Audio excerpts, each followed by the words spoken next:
na without Carta da support ONU, from the UN como o Charter, embargo econômico such e as the financeiro economic imposto a and Cuba financial e a embargo imposed on tentativa Cuba, de and classificar the esse attempt to país classify como this Estado country as a patrocinador state do sponsor terrorismo. of terrorism.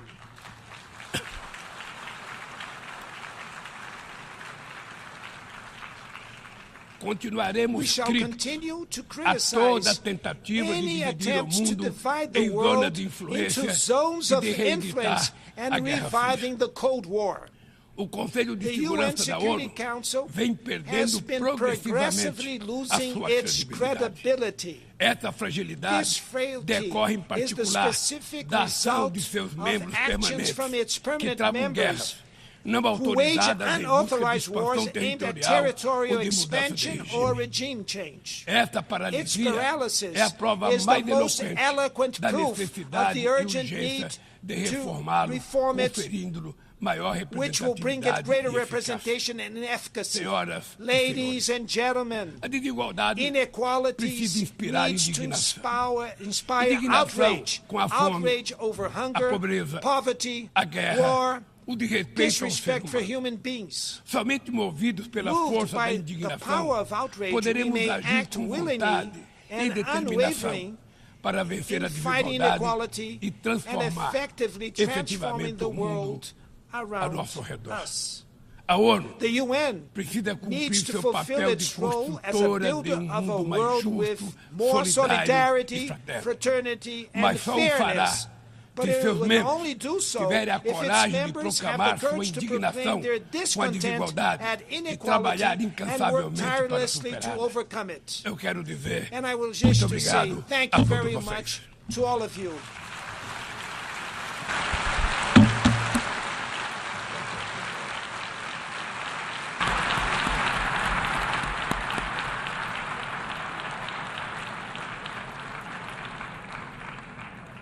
On behalf of the Assembly, I wish to thank the President of the Federative Republic of Brazil for the statement just made, and I request protocol to escort His Excellency.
Yes?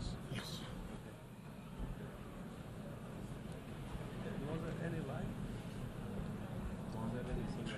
Yeah. The Assembly will hear an address from His Excellency Joseph R. Biden, Jr., President of the United States. I request protocol to escort His Excellency.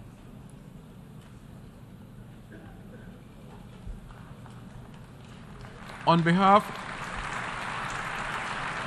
of the General Assembly, I have the honor to welcome His Excellency Joseph R. Biden, Jr., President of the United States of America, and I invite him to address the Assembly. Mr. President, Mr. Secretary General, my fellow leaders. About a week ago, I stood on the other side of the world, in Vietnam, on soil once bloody with war. And I met a small group of veterans, Americans and Vietnamese, who witnessed, and I watched the exchange of personal artifacts from that war, identification cards and a diary. It was deeply moving to see the reaction of the Vietnamese and American soldiers. Culmination of 50 years of hard work on both sides to address the painful legacies of war and to choose to work together toward peace and a better future. Nothing about that journey was inevitable.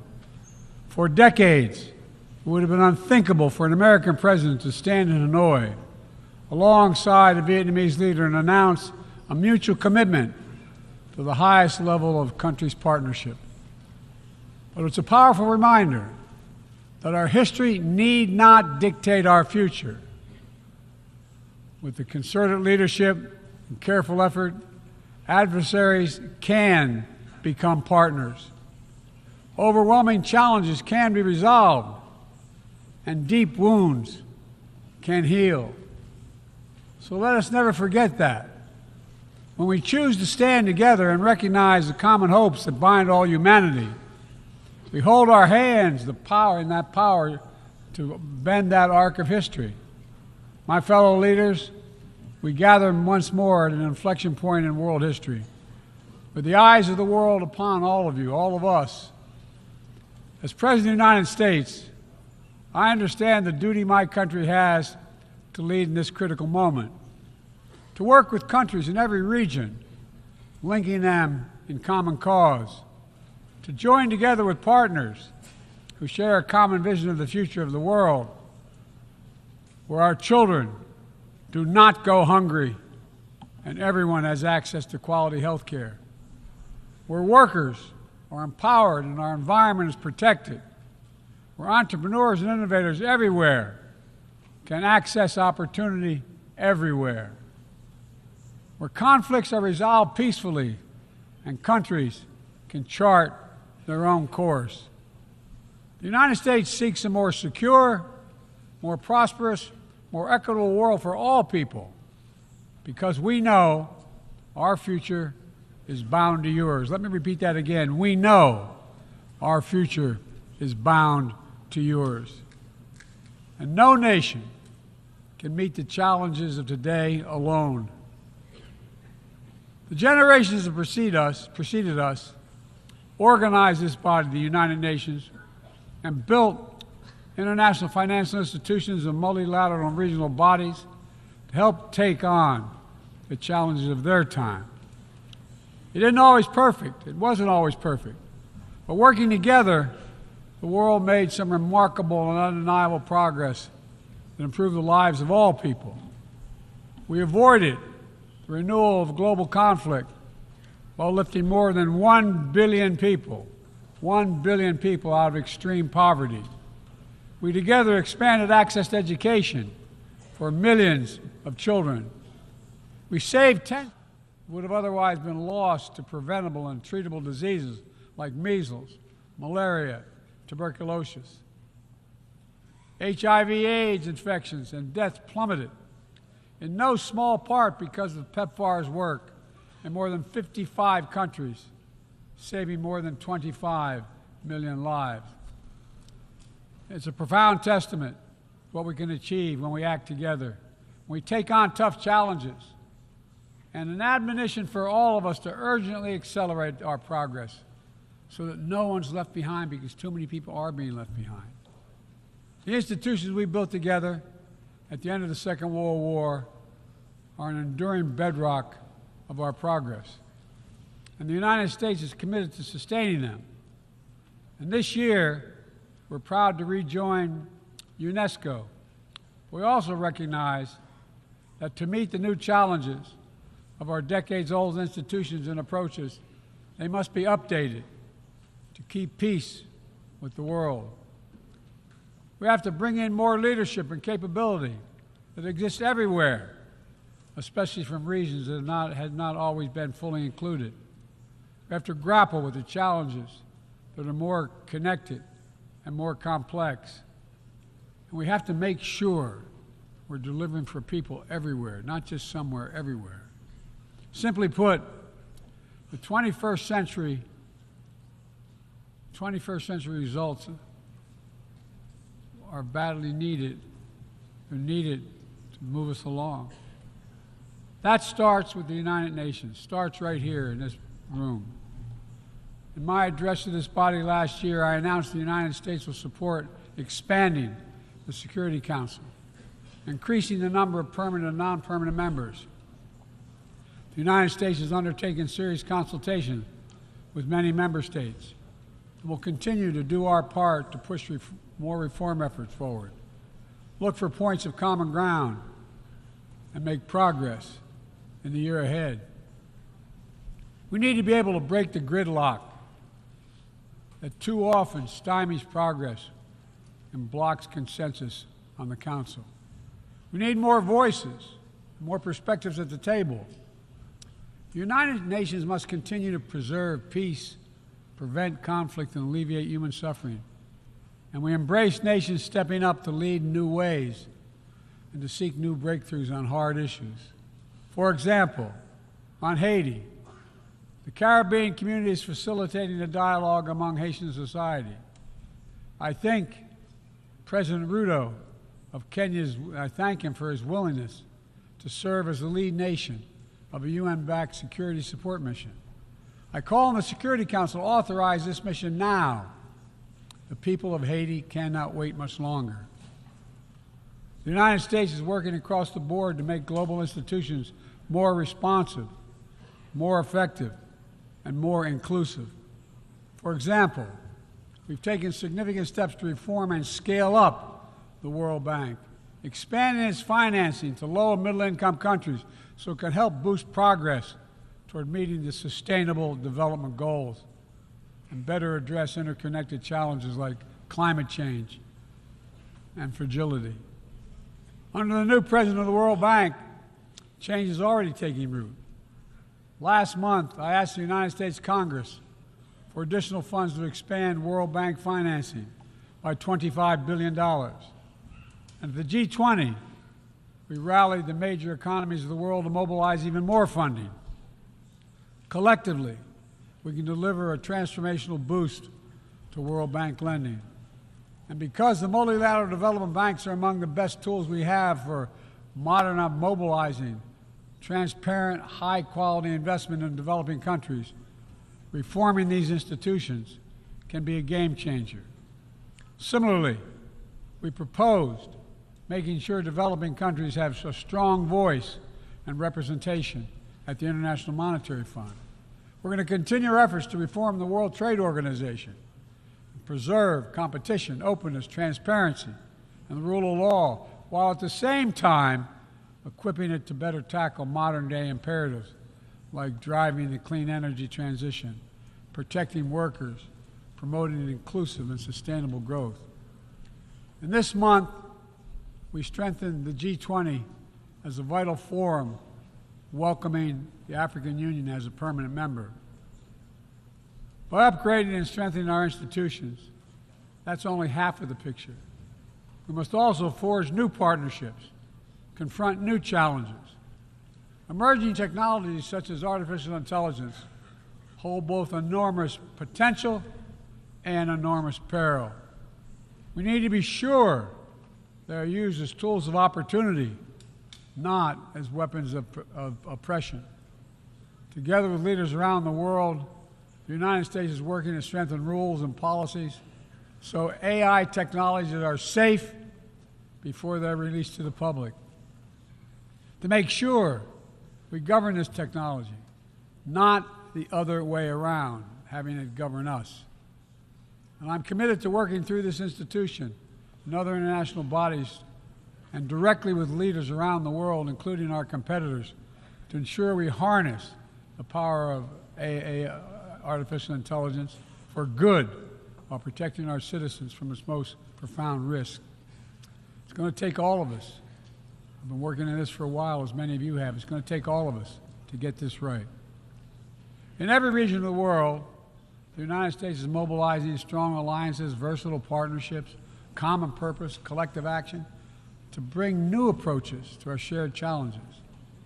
Here in the Western Hemisphere, we united 21 nations in support of the Los Angeles Declaration on Migration and Protection, launching a region-wide approach to a region-wide challenge to better uphold laws and protect the rights of migrants. In the Indo-Pacific, we've elevated our Quad partnership with India, Japan, and Australia to deliver concrete progress for the people of the region on everything from vaccines to maritime security. Just yesterday, after 2 consultations in diplomacy, the United States brought together dozens of nations across 4 continents to establish a new partnership for Atlantic cooperation so that the coastal Atlantic countries can better cooperate on science, technology, environmental protection, and sustainable economic development. We brought together nearly 100 countries in a global coalition to counter fentanyl and synthetic drugs to reduce the human cost of this affliction, and it is real. And as the nature of the terrorist threats evolve and the geography expands to new places, we're working with our partners to bring capabilities to bear to disrupt plotting, degrade networks, and protect all of our people. Additionally, we convened the Summit for Democracy to strengthen democratic institutions, root out corruption, and reject political violence. And in this moment where democratically elected governments have been toppled in quick succession in West and Central Africa, we're reminded that this work is as urgent and important as ever. We stand with the African Union and ECOWAS and other regional bodies to support constitutional rule. We will not retreat from the values that make us strong. We will defend democracy, our best tool to meet the challenges we face around the world. And we're working to show how democracy can deliver in ways that matter to people's lives. The Partnership for Global Infrastructure and Investment addresses the enormous need and opportunity for infrastructure investment in low and middle income countries, particularly in Africa, Latin America, and Southeast Asia. Through strategic, targeted public investments, we can unlock enormous amounts of private sector financing. The G7 has pledged to work with parties to collectively mobilize $600 billion in infrastructure financing by 2027. The United States has already mobilized more than $30 billion to date. We're creating a race to the top with projects that have high standards for workers, the environment, and intellectual property while avoiding the trap of unsustainable debt. We're focusing on economic corridors that will maximize the impact of our collective investment and deliver consequential results across multiple countries and multiple sectors. For example, the Libido Corridor will extend across Africa from the western port of Angola to the DRC to Zambia, boosting regional connectivity and strengthening commerce and food security in Africa. Similarly, the groundbreaking effort we announced at the G20 to connect India to Europe through the UAE, Saudi Arabia, Jordan, and Israel will spur opportunities and investment across 2 continents. This is part of our effort to build a more sustainable, integrated Middle East. It demonstrates how Israel's greater normalization and economic connection with its neighbors is delivering positive and practical impacts, even as we continue to work tirelessly to support a just and lasting peace between the Israelis and Palestinians, 2 states for 2 people. Now, let me be clear. None of these partnerships are about containing any country. They're about a positive vision for our shared future. When it comes to China, I want to be clear and consistent. We seek to responsibly manage the competition between our countries so it does not tip into conflict. I've said we are for de-risking, not decoupling with China. We will push back on aggression and intimidation and defend the rules of the road, from freedom of navigation to overflight to level economic playing field that have helped safeguard security and prosperity for decades. But we also stand ready to work together with China on issues where progress hinges on our common efforts. Nowhere is that more critical than accelerating the climate crisis, than the accelerating climate crisis. We see it everywhere. Record-breaking heat waves in the United States and China, wildfires ravaging North America and Southern Europe, a fifth year of drought in the Horn of Africa, tragic flooding in Libya. My heart goes out to the people of Libya. That's killed thousands of people. Together, these snapshots tell an urgent story of what awaits us if we fail to reduce our dependence on fossil fuels and begin to climate-proof the world. For one day, my administration, the United States, has treated this crisis as an existential threat from the moment we took office, not only for us, but for all of humanity. Last year, I signed into law in the United States the largest investment ever anywhere in the history of the world to combat the climate crisis and help move the global economy toward a clean energy future. We're also working with the Congress to quadruple our climate financing to help developing countries reach their climate goals and adapt to climate impacts. And this year, the world's on track to meet the climate finance pledge that made under the Paris Agreement, $100 billion to raise collectively. But we need more investment from public and private sector alike, especially in places that have contributed so little to global emissions, but face some of the worst effects of climate change, like the Pacific Islands. The United States is working directly with the Pacific Island Forum to help these nations adapt, build resilience to the climate impacts, even as we lead the effort to build innovative new partnerships that attack the global challenges from all sides. From the First Movers Coalition, which is mobilizing billions of private sector community and the private sector commitments, to creating a market demand for green products in carbon-intense sectors like concrete, shipping, aviation, and trucking, to the Agricultural Innovation Mission for Climate, which is bringing farmers into the climate solution and making our food supply more resilient to climate shocks, and the Global Methane Pledge, now endorsed by more than 150 countries, which expands our focus beyond our carbon emission targets to reduce the potential greenhouse gases in our atmosphere by 30% in this decade. It's all within our capacity. We need to bring the same commitment and urgency and ambition as we work together to meet the Sustainable Development Goals of 2030. These goals were adopted at the United Nations in 2015 as a roadmap for improving lives around the world. But the hard truth is, for decades of progress, the world has lost ground these past years in the wake of COVID-19, conflicts, and other crises. The United States is committing to doing its part to get us back on track. All told, in the first 2 years of my administration, the United States has invested more than $100 billion to drive development progress in bolstering food security, expanding access to education worldwide, strengthening healthcare systems, and fighting disease. And we've helped mobilize billions more in the private sector investments. But to accelerate our forward progress on the Sustainable Development Goals, we all have to do more. We need to build new partnerships that change the way we tackle this challenge, to unlock trillions of additional financing for development, drawing on all sources. We need to fill the gaps and address the failures of our existing system exposed by the pandemic. We need to ensure that women and girls benefit fully from our progress. We must also do more to grapple with the debt that holds back so many low and middle-income countries. When nations are forced to service unsustainable debt payments over the needs of their own people, it makes it harder for them to invest in their own futures.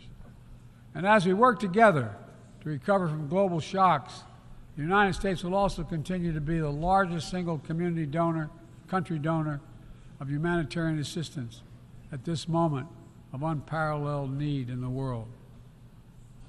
Folks, cooperation, partnership, these are the keys to progress on the challenges that affect us all, and the baseline for responsible global leadership. We don't need to agree on everything to keep moving forward on issues like arms control, a cornerstone of international security. After more than 50 years of progress under the Non-Proliferation Treaty, Russia is shredding long-standing arms control agreements, including announcing the suspension of the New START and withdrawing from the Conventional Forces in Europe Treaty. I view it as irresponsible and makes the entire world less safe.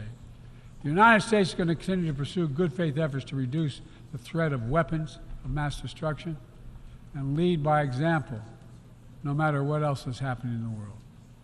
This year, we safely destroyed at least the last chemical munitions in the U.S. stockpile, fulfilling our commitment toward a world free of chemical weapons.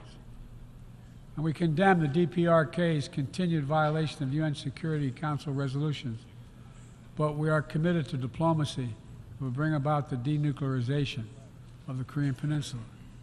We're working with our partners to address Iran's destabilizing activities that threaten regional and global security, and remain steadfast in our commitment that Iran must never acquire a nuclear weapon. Now, even as we evolve our institutions and drive creative new partnerships, let me be clear. Certain principles of our international system are sacrosanct. Sovereignty, territorial integrity, human rights. These are the core tenets of the UN Charter, the pillars for peaceful relations among nations, without which we cannot achieve any of our goals. That has not changed, and that must not change.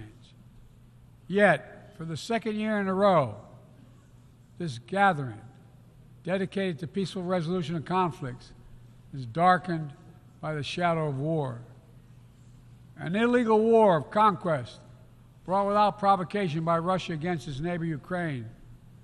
Like every nation in the world, the United States wants this war to end. No nation wants this war to end more than Ukraine.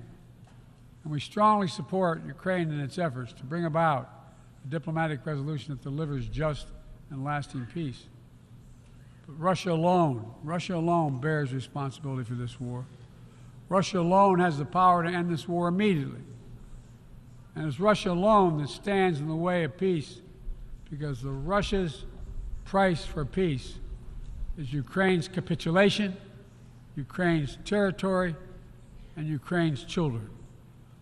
Russia believes that the world will grow weary and allow it to brutalize Ukraine without consequence. But I ask you this: if we abandon the core principles of the United States to appease an aggressor, can any member state in this body feel confident that they are protected? If we allow Ukraine to be carved up, is the independence of any nation secure? I'd respectfully suggest the answer is no. We have to stand up to this naked aggression today and deter other would-be aggressors tomorrow. That's why the United States, together with our allies and partners around the world, will continue to stand with the brave people of Ukraine as they defend their sovereignty and territorial integrity and their freedom.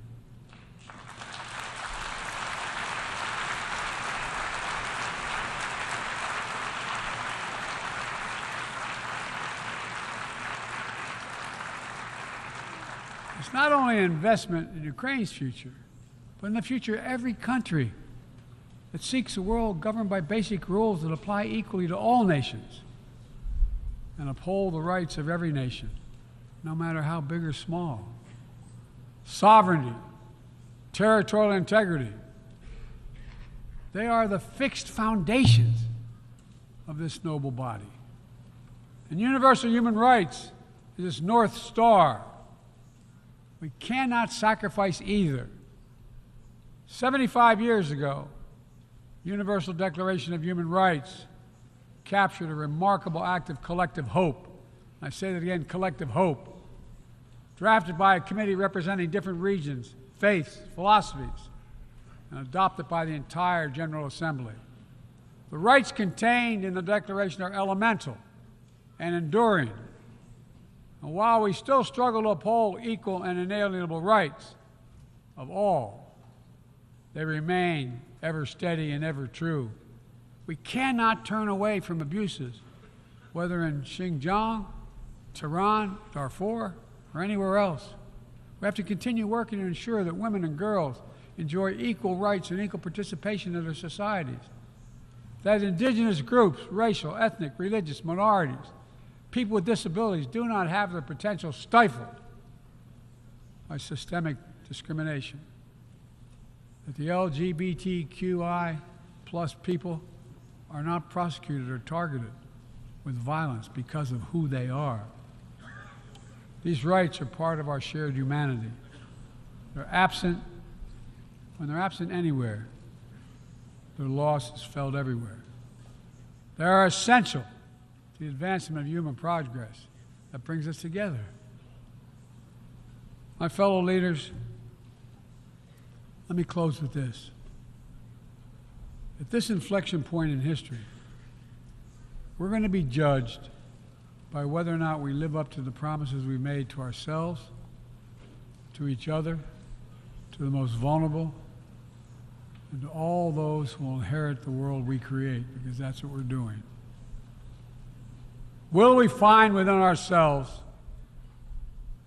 the courage to do what must be done, to preserve the planet, to protect human dignity, to provide opportunity for people everywhere, and to defend the tenets of the United Nations? There can only be one answer to that question. We must, and we will.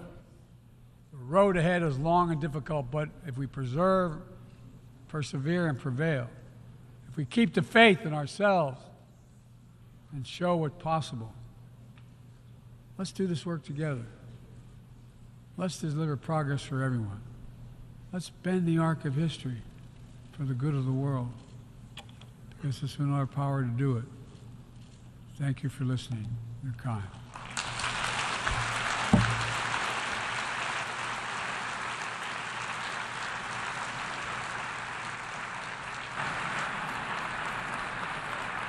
On behalf of the Assembly, I wish to thank the President of the United States of America for the statement just made, and I request protocol to escort His Excellency. May I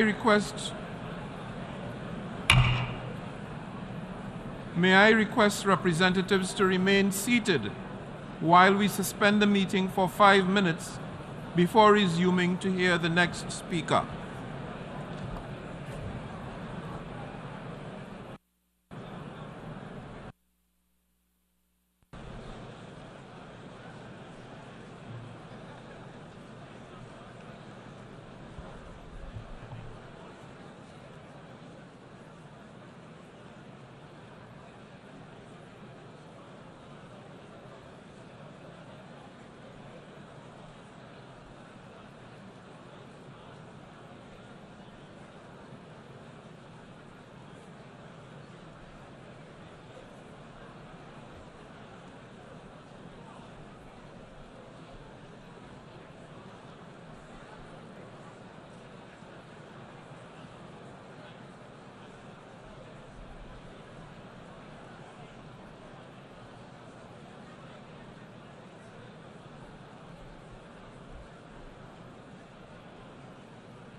Meeting is resumed and we go to next.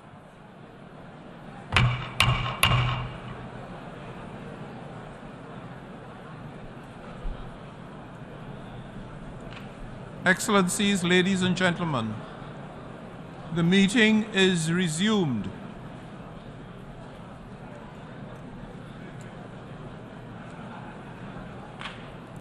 The Assembly will hear an address by His Excellency Gustavo Petro Urrego, President of the Republic of Colombia. I request protocol to escort His Excellency.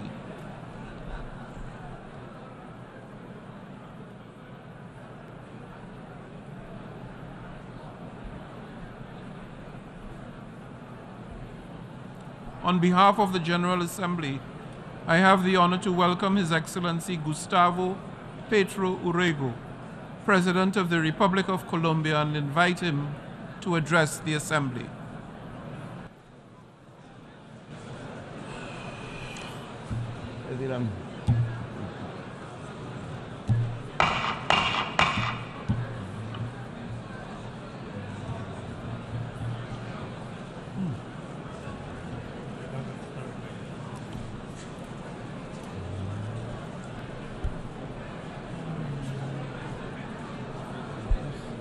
Extraordinary.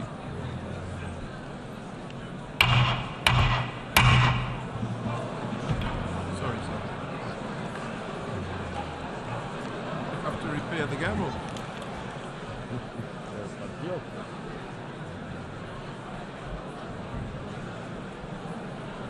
This is extraordinary. Excellencies, ladies and gentlemen,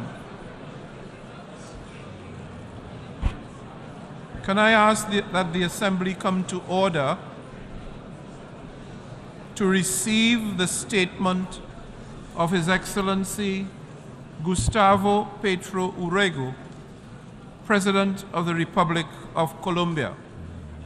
Thank you. Gracias, Antonio. Thank you. Antonio, Dennis, mi esposa Verónica y Antonella, mi hija menor, aquí presentes. And my youngest daughter Veronica here. Pasé por Santiago de Chile hace una semana, desde ahí viene mi viaje para conmemorar los 50 años de un golpe brutal, homicida, sanguinario contra el presidente Salvador Allende.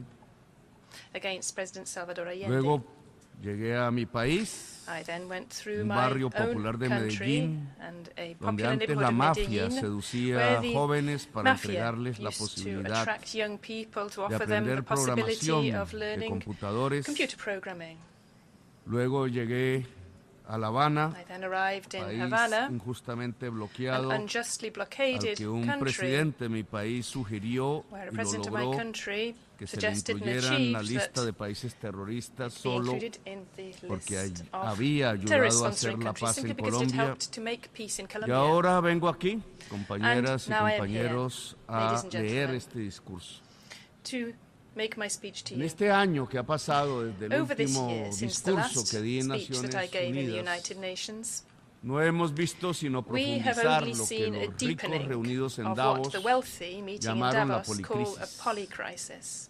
La guerra sigue. El hambre continúa. La recesión aumenta y la crisis climática ha mostrado sus dientes como nunca, llevándose decenas de miles de vidas y calentando las tierras y los mares como nunca.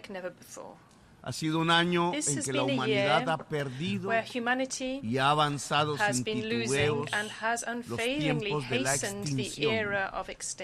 Todas estas crisis son en realidad una, la crisis de la vida. Pareciera que la dirigencia mundial se hubiera enemistado con la vida. La crisis de la vida se expresa en un indicador aterrador.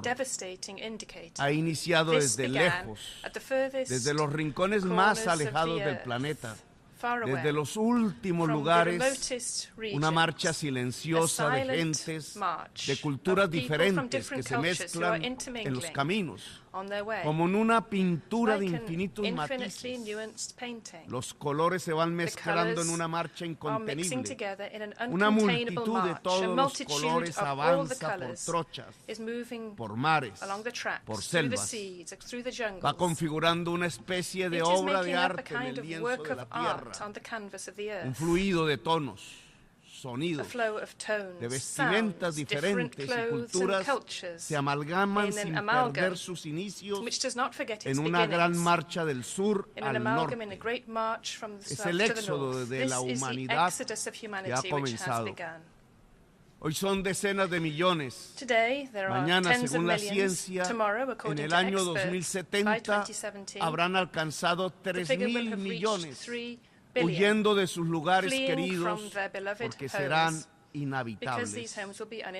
En mi patria, el país de la belleza, Colombia, el país de la explosión de la vida, en ese 2070 solo quedarán desiertos.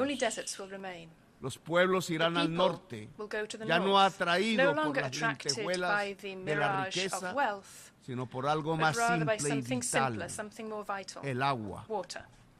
Como desde los inicios milenarios de la humanidad, los pueblos irán a donde queda algo de agua líquida, hacia el norte.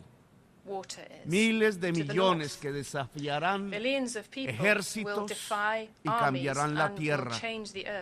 El éxodo de los pueblos hacia el norte mide con exactitud la dimensión del fracaso de los gobiernos.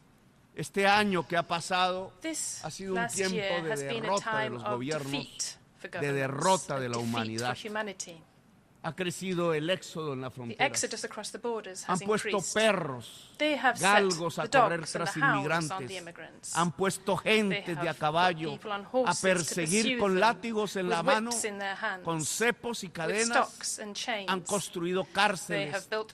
Tanto han crecido en el odio al extranjero, al extraño, que las cárceles las han puesto en el mar para que no pisen los hombres y mujeres del sur las tierras de los blancos, que aún se consideran la raza superior y nostálgicos, reviven en sus elecciones al líder que lo decía y mataba por ello a millones.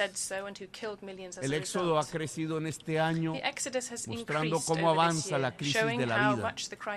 Pero mientras el reloj ha avanzado en los minutos que definen la vida o la muerte en nuestro planeta, en lugar de sentarnos a detener el tiempo y dialogar sobre cómo defender la vida para después, gracias a profundizar en saberes, expandirla en el universo, decidimos perder el tiempo matándonos entre nosotros.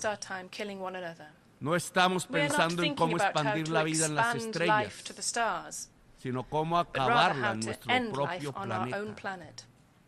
Nos hemos dedicado a la guerra. Nos han convocado a la guerra. A la Latinoamérica la han llamado para entregar máquinas de guerra, hombres para ir a los campos de combate. Se olvidaron que a nuestros países los invadieron varias veces.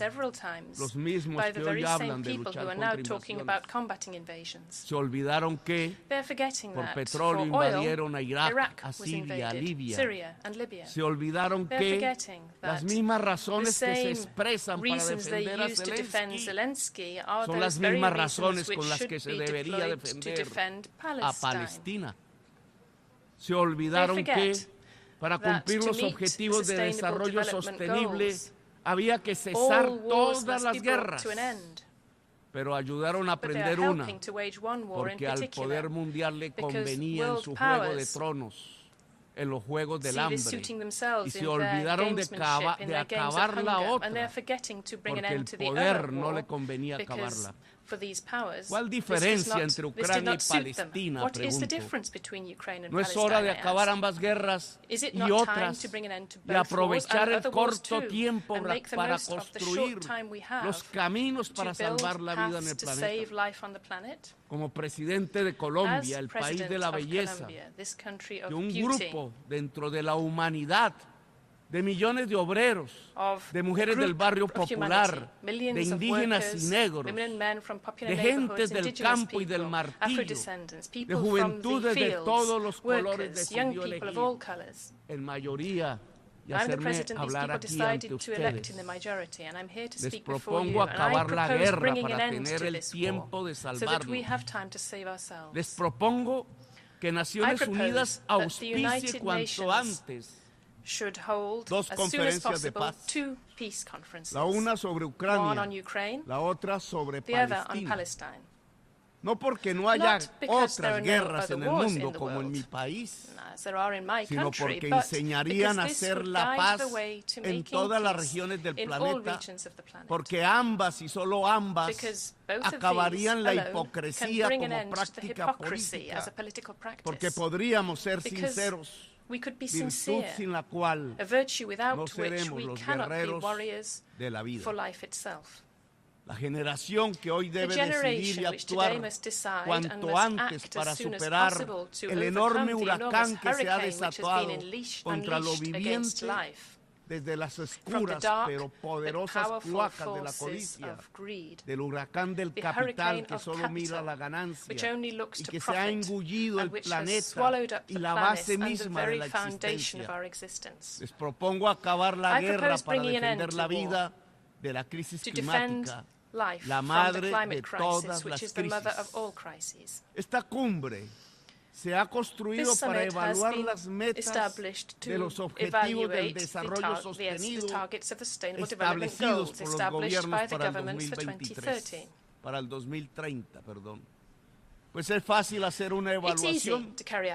Esos objetivos de desarrollo humano no van a ser alcanzados. Estamos lejos de alcanzarlos. Hemos retrocedido a los objetivos de desarrollo humano de Naciones Unidas. Yo los llamo más simplemente justicia social y ambiental. La justicia social no será alcanzada por la humanidad para el 2030. Porque lo que se ha sembrado es la injusticia en el planeta. En estos años, lo que ha ocurrido es la injusticia. La injusticia por volver la vacuna contra la enfermedad que mataba un mercado al concentrarla en los países ricos. América Latina puso el 26% de los muertos por COVID, cuando solo es el 8% de la población mundial. ¿Quién dijo que la salud tenía que ser un negocio y no un derecho? Murieron millones de viejos y de gentes porque la vacuna fue una mercancía y no un bien de la humanidad. Incumplieron su propia promesa de financiar la adaptación al cambio climático. No tienen 100.000 millones de dólares para entregar a los países y defenderlos de inundaciones, tormentas y huracanes, pero sí tienen en un solo día para que se maten rusos y ucranianos entre sí. Ahora no se necesitan 100.000 millones, se necesitan 3 billones de dólares para superar la crisis climática y la cuenta asciende en cada segundo de la tierra. Sembraron injusticia, señores, y por detener a campesinos cultivadores de cannabis y hoja de coca, en vez de enfrentar la soledad en que viven las juventudes de sus propios países, los países del mayor poder económico y militar de la historia de la humanidad, entonces han pasado a las drogas de la muerte, al fentanilo. Querían una guerra contra las drogas de la juventud rebelde que se opuso a la guerra del Vietnam, la marihuana y el LSD de los hippies, y terminaron por conducir a su sociedad a la droga del neoliberalismo y la competencia, la droga del yuppie de Manhattan, la cocaína. Y encerraron a millones de negros y latinos en frías cárceles privatizadas. Y murió 1 millón de latinoamericanos asesinados y se destruyeron democracias en nuestra América, nunca cogieron preso al Yuppie de Manhattan y ahora se enfrentan al gran resultado de la prohibición de las drogas, el fentanilo, que ya no mata 4,000, sino 100,000 jóvenes al año en los Estados Unidos. Sembraron injusticia, señores. La peor de todas, condenar a la humanidad a la guerra. Por eso hoy el balance de la justicia social en el mundo es tan malo. El problema es que este no era un asunto de socialistas, de progresistas, sino que era un asunto en donde se iba el tiempo de la vida en el planeta. Les propongo como presidente del país de la belleza, para recuperar el tiempo perdido, dos simples cosas: acabar la guerra y reformar el sistema financiero mundial. De las conferencias de paz de Ucrania y Palestina, deberíamos salir a construir una reforma que ya debatimos allá en la selva amazónica, donde el río más grande de la tierra, que ha cruzado la selva más grande de la tierra, se junta con el mar.